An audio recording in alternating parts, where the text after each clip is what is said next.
Hi అండి, అందరూ ఎలా ఉన్నారు?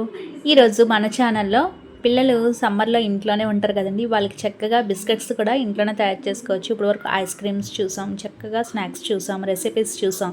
ఇప్పుడు బేకరీలో ఉండే బిస్కెట్స్ మనమే ఇంట్లో చక్కగా చేసుకోవచ్చు. దానికి ప్రాసెస్ ఏంటో స్టార్ట్ చేసేద్దాం. స్కిప్ చేయకుండా, వీడియో లెంత్ అయినా స్కిప్ చేయకుండా వీడియో చూస్తే మీరే చక్కగా ఇంట్లో చేసుకొని పిల్లలకి చాలా హెల్తీగా పెట్టుకోవచ్చు. ఫస్ట్ అయితే బటర్ తీసుకున్నానండి. బటరు వేసుకొని దీన్ని అయితే బాగా మిక్స్ చేయాలి.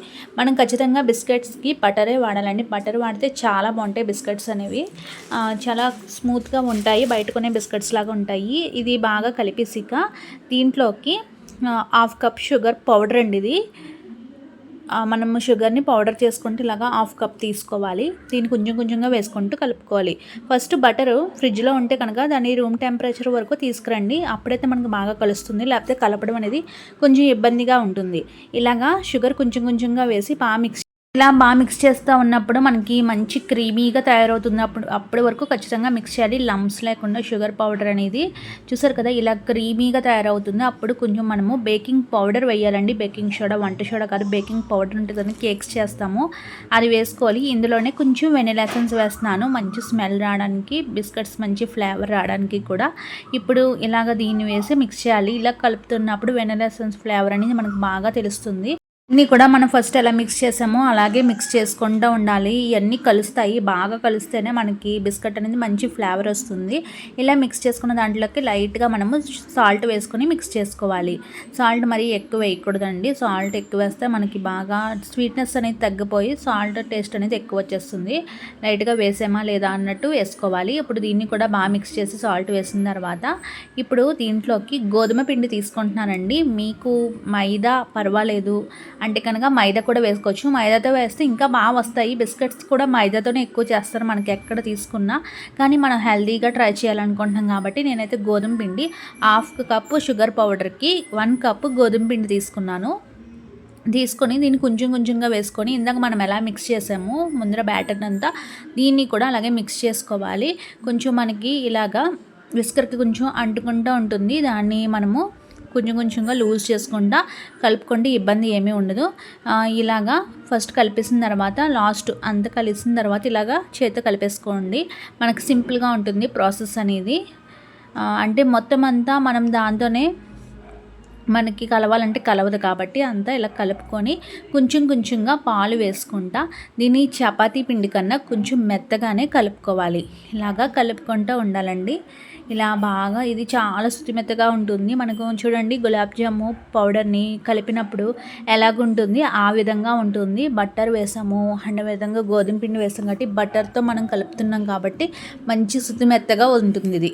ఇప్పుడు ఇలా కలుపుకున్న దాన్ని ఒక 2 సగభాగాలు చేయాలి. ఇలాగా చేసుకోవాలి, 2 సమానంగా ఉండాలి. ఇలా చేసుకున్న వాటిని తీసేసుకొని ఇప్పుడు ఇందులో ఒక దాంట్లోనైతే మనము కోకో పౌడర్ వేసుకోవాలండి. కోకో పౌడర్ ఈ మాత్రం తీసుకొని ఒక దాంట్లోని ఒక డఫ్లో అయితే మనము ఇందులో ఇలాగ కోకో పౌడర్ వేసి మిక్స్ చేసుకోవాలి. కోకో పౌడర్ వేసి కొన్ని మిల్క్ వేస్తానండి, అంటే బాగా కలవడానికి. మరి ఎక్కువ వేయొద్దు, పలచన అయిపోతుంది పిండి అనేది. ఇలా కొంచెం వేసుకొని దీన్ని అయితే బాగా మిక్స్ చేయాలి. కోకో పౌడర్ వేసి కలిపిన తర్వాత ఇది మంచి చాక్లెట్ కలర్ అనేది వస్తుంది. ఈ ఫ్లేవర్ కూడా చాలా బాగుంటుందండి. ఇలాగా వేసుకొని దీన్ని కూడా ఒక ఉండలా చుట్టుకొని బాగా మిక్స్ చేయాలి. అప్పుడు మనకి అంత మంచి చాక్లెట్ కలర్లో కలుస్తుంది. ఇలా కలుపుకున్న దాన్ని పక్కన పెట్టేసుకుందాం. ఇప్పుడు ఇందులో చాక్లెట్ మనము కోకో పౌడర్ వేస్తాం కాబట్టి దీన్ని పక్కన పెట్టేసుకుని దీంట్లో కొంచెం కార్న్ఫ్లవర్ అండి, అంటే గోధుమ పిండి రంగు రాకుండా కొంచెం మంచి వైట్ కలర్లో వస్తుంది అనేసి ఆ లైట్ వైట్ కలర్లోని నేనైతే కొంచెం కార్న్ఫ్లవర్ వేస్తున్నాను. వద్దు అంటే కనుక మీరు మొత్తము కార్న్ఫ్లవర్ మిక్స్ వేయకుండా మామూలుగా కూడా తయారు చేసుకోవచ్చు. నేను కొంచెం వైట్ వస్తుంది అనేసి కొంచెం కార్న్ఫ్లవర్ వేసేసి దీంట్లో మిక్స్ చేశాను. ఎక్కువ వేయకూడదండి. వేసేసిక దీన్ని అయితే 2 రెడీ చేసుకున్నాం. ఇప్పుడు ఇందులోని మనం కోకో పౌడర్ వేసిన డఫ్ని తీసుకొచ్చి ఇలాగా ఉండలా చుట్టుకొని దీన్ని పొడవుగా ఇలాగా రోల్లా చేసుకోవాలి. ఇలా రోల్లా చేసుకోవాలి. చూసారా, బటర్ వేసినందుకు అస్సలు చేతికి అనేది అంటుకోకుండా ఎంత బాగుందో సాఫ్ట్గా. ఇప్పుడు మళ్ళీ నెక్స్ట్ మనము మామూలుగా కార్న్ఫ్లవర్ వేసిన పిండి ముద్దని కూడా తీసుకొని ఇలాగా ఒక రోల్లా చేసుకోవాలి. 2 సమానంగా ఉన్న రోల్స్లా చేసుకోవాలి. చేసేసుకొని ఇప్పుడు దీన్ని మనం మరీ దగ్గరగా కాకుండా ఒకదానికి ఒకటి దగ్గరగా పెట్టేస్తే ఏమవుతుందంటే కొంచెం మనకి అతికిపోతుంది, అప్పుడు ఇబ్బంది అవుతుంది. అందుకు లైట్లో కొంచెం గ్యాప్ ఇచ్చి ఇలాగా చిన్న చిన్న బాల్స్ లాగా కట్ చేసుకోవాలి. చివరి వరకు కట్ చేసుకోవాలి. ఒకదానికొకటి అటాచ్ అవ్వకుండా జాగ్రత్తగా మీరు దీన్ని కట్ చేసుకుంటూ చివరి వరకు చేసుకోండి. ప్రాసెస్ లెంతీగా ఉంది, కానీ స్కిప్ చేయకుండా వీడియో చేయండి. మీకు మంచి బిస్కెట్స్ అనేవి రెడీ అయిపోతాయి. చూసారు కదా, ఇలా చేసుకున్నాక ప్రతి దాన్ని తీసుకొని చిన్న చిన్న మనం గులాబ్ జామున్కి ఎలా ఉండలు చేసుకుంటామండి అలాగే చేసేసుకొని ప్రతిదీ అలా చేసేసుకొని రెడీ చేసేసుకోవాలి. చాలా పిల్లలైతే ఇష్టంగా తింటారండి. అసలు మీరు ఈ టేస్టీ రెసిపీని అయితే మిస్ చేయొద్దు. సింపుల్గా ఉంటుంది. మనము ఎంజాయ్ చేస్తే శ్రమ అనేది మన జోలికి రాకుండా సింపుల్గా అయిపోతుంది. పిల్లలకి చక్కగా పెట్టాలి అన్న ఆలోచన మన బ్రెయిన్లో ఉంటే కనుక ఏ కష్టమైనా మనకి సింపుల్గానే అనిపిస్తుంది. చూసారు కదా, ఇలాగా ఒక చాక్లెట్ ఉండని, ఒకటేమో గోధుమ కార్న్ఫ్లోర్ ఉండే తీసుకొని ఇలా మూడు అవి తీసుకొని ఇలా రౌండ్గా పెట్టుకొని దగ్గరకంటే చేసుకొని దీన్నైతే పైకి ఇలాగా కోన్ షేప్లో చేసుకొని దీన్ని చేతికి తీసేసుకొని ఇప్పుడు దీన్ని ఒక బిస్కెట్ షేప్ వచ్చేంత వరకు దీన్ని అయితే మనం మౌల్డ్ చేసుకుంటూ ఉండాలి. ఇలా తీసేసుకొని చేతిలోకి తీసేసుకోండి. తర్వాత తీసేసుకొని ఇలా చేసుకోండి. ఇదేంటంటే ఇది ఈ ఉండ కలుపుతాం కదా, అప్పుడు మనకు ఒక మధ్యలోనే ఒక గ్యాప్ అనేది వస్తుంది, పగుళ్ళలా వస్తాయి. దాన్ని అటాచ్ చేసుకుంటూ రావాలి. ఆ పగులు వస్తే ఏమవుతుందంటే వేడి బేక్ అయినప్పుడు అది మొత్తం హీట్కి బ్రేక్ అయిపోతుంది.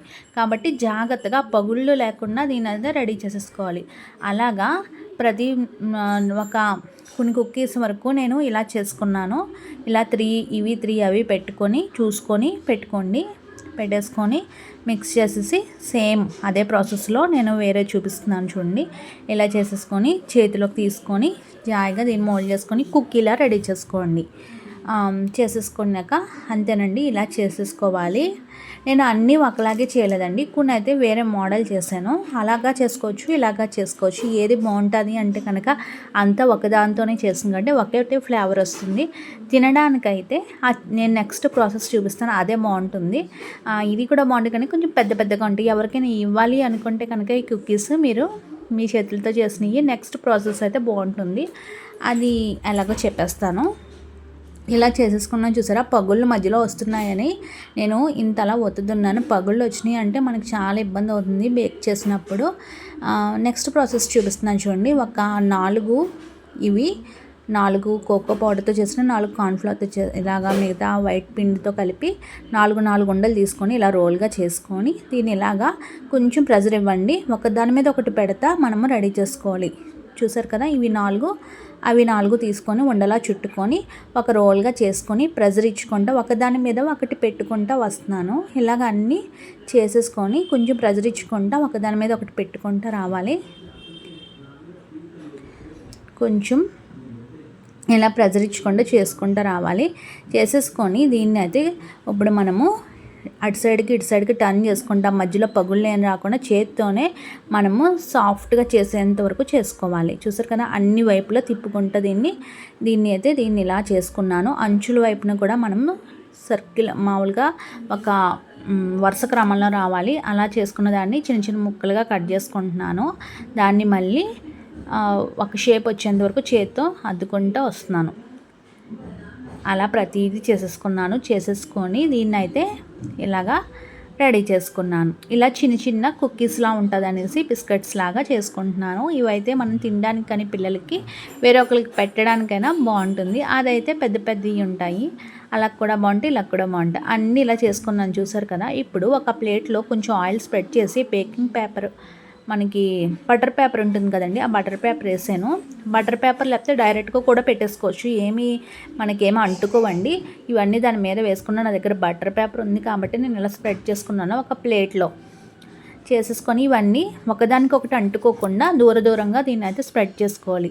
నేను ఆల్రెడీ ప్రీహీట్ చేసుకున్నానండి. ఒక 15 minutes ఒక కడాయిని దాంట్లో ఒక స్టాండ్ పెట్టి ఒక 15 మినిట్స్ ఇలా వేడి చేసుకున్నాను. ప్రీహీట్ చేసుకుంటే మన కుకీస్ అనేవి బాగా బేక్ అవుతాయి. ఇలా ప్రీహీట్ చేసుకున్న దాంట్లో జాయిగా మనకు కాలుతుంది కాబట్టి స్టాండ్తో దీన్ని పెట్టేసేయాలి. పెట్టేసి మూత పెట్టేసి లో ఫ్లేమ్ మీద మాత్రమే కుకీస్ అనేది మనం రెడీ చేసేసుకోవాలి. నాకైతే ఒక 35 to 40 మినిట్స్ పట్టిందండి. ఫస్ట్ కొంచెం మెత్తగా ఉంటాయండి, మరీ ఎక్కువ బేక్ చేస్తే కలర్ అనేది మారిపోతుంది, తినడానికి అంత బాగోదు. ఇలా కొంచెం మెత్తగా ఉన్న స్టవ్ ఆఫ్ చేసుకొని మూత పెట్టేసి ఒక 10 మినిట్స్ దానికి ఒక రెస్ట్ ఇచ్చేయండి మూత పెట్టేసి. అప్పుడు కొంచెం వేడికి అవి కూడా గట్టిగా అవుతాయి. మెత్తగా ఉన్నా పర్వాలేదండి, ఎందుకంటే ఒక 30 మినిట్స్ తర్వాత మెత్తగా ఉన్న ఈ గాలికి అనేది ఆరిపోతుంది. చూసారు కదా లోపల ఎంత బాగా బేక్ అయినాయో. ట్రై చేయండి, మీ పిల్లలకి నచ్చితే మీ ఫ్రెండ్స్ అండ్ ఫ్యామిలీకి షేర్ చేయండి. ఎలా అనిపించినాయి అండి కుకీస్? వీటినే జీబ్రా కుకీస్ అంటారు, తర్వాత మనకి మార్బుల్ బిస్కెట్స్ అంటారు, ఎలాగైనా పిలుస్తారండి. కానీ టేస్ట్ అయితే సూపర్ ఉంటుంది. మీ ఫ్రెండ్స్ అండ్ ఫ్యామిలీకి షేర్ చేయండి. పూర్తి వీడియో స్కిప్ చేయకుండా చూసినందుకు చాలా చాలా థ్యాంక్స్ అండి. నా ఛానల్ సబ్స్క్రైబ్ చేయడం మాత్రం మర్చిపోకండి. సమ్మర్ రెసిపీస్ రోజు అప్లోడ్ అవుతూ ఉంటాయి. Thanks for watching. Please subscribe my channel.